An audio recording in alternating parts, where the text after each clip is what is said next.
Honourable member for Leeds, Grenville, Thousand Islands, Rideau Lakes.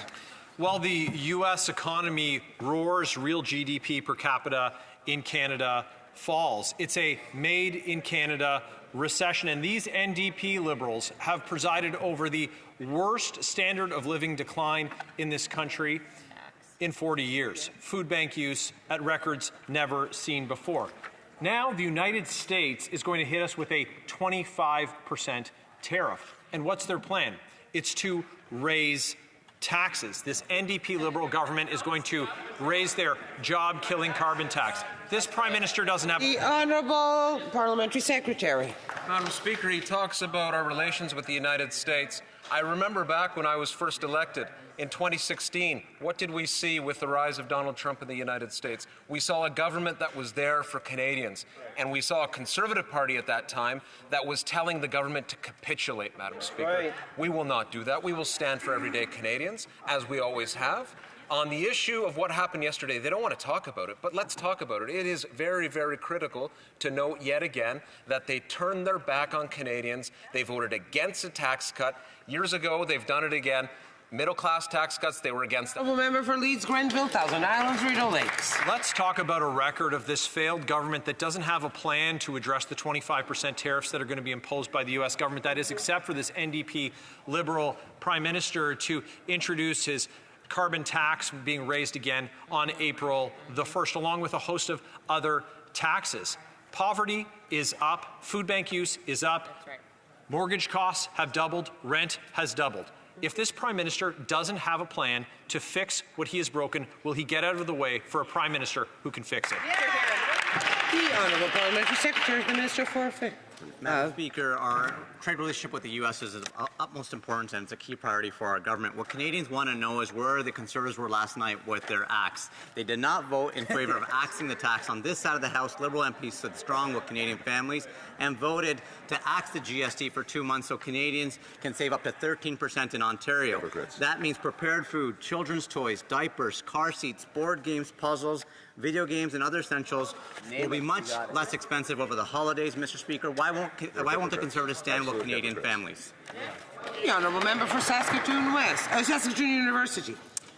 New data has been released, and it's bad.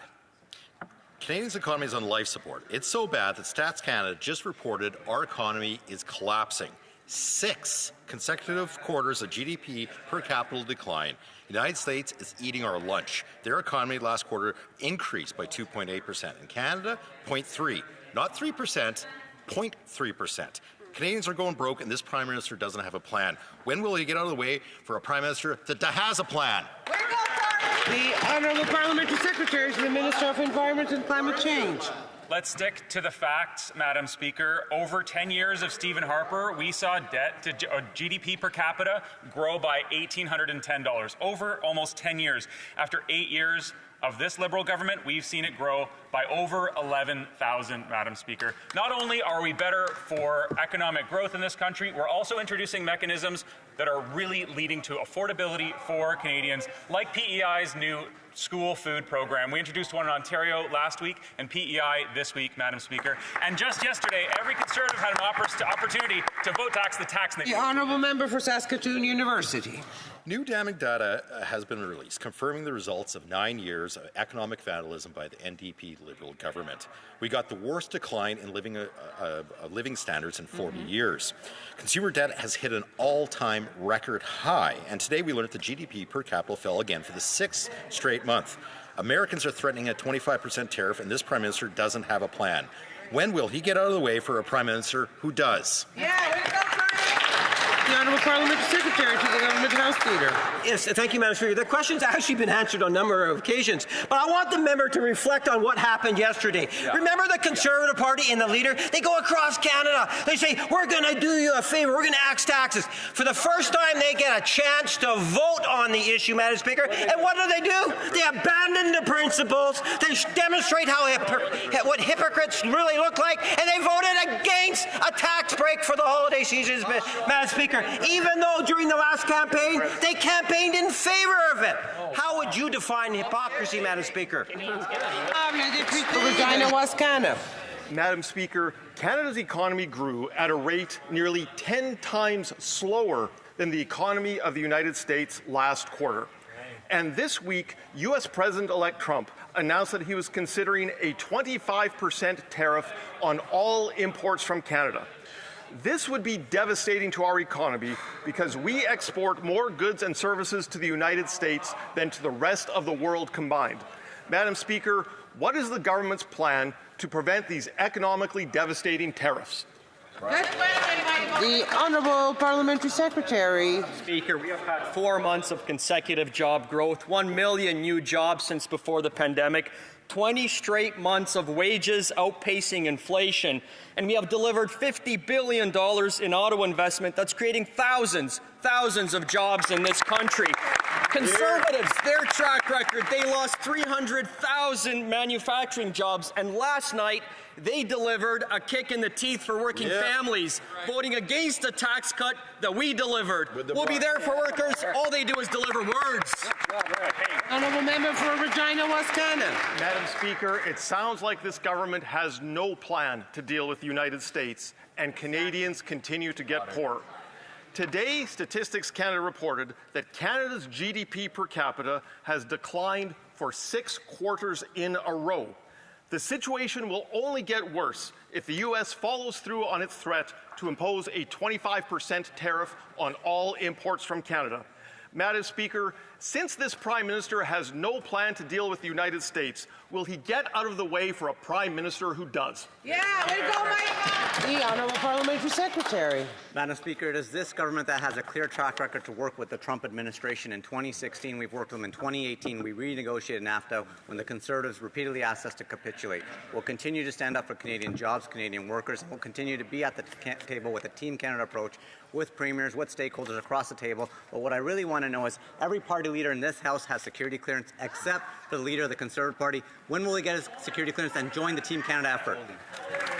The Honourable Member for Simcoe Grey. Madam Speaker, earlier this week, the Finance Minister said that all is well with the Canadian economy. It's Canadians that just aren't feeling that good. It's a vibe session. But new economic data has just released from Statistics Canada and has now confirmed a sixth quarter with a decline in GDP. Add to that an incoming U.S. administration threatening 25% tariffs across the board.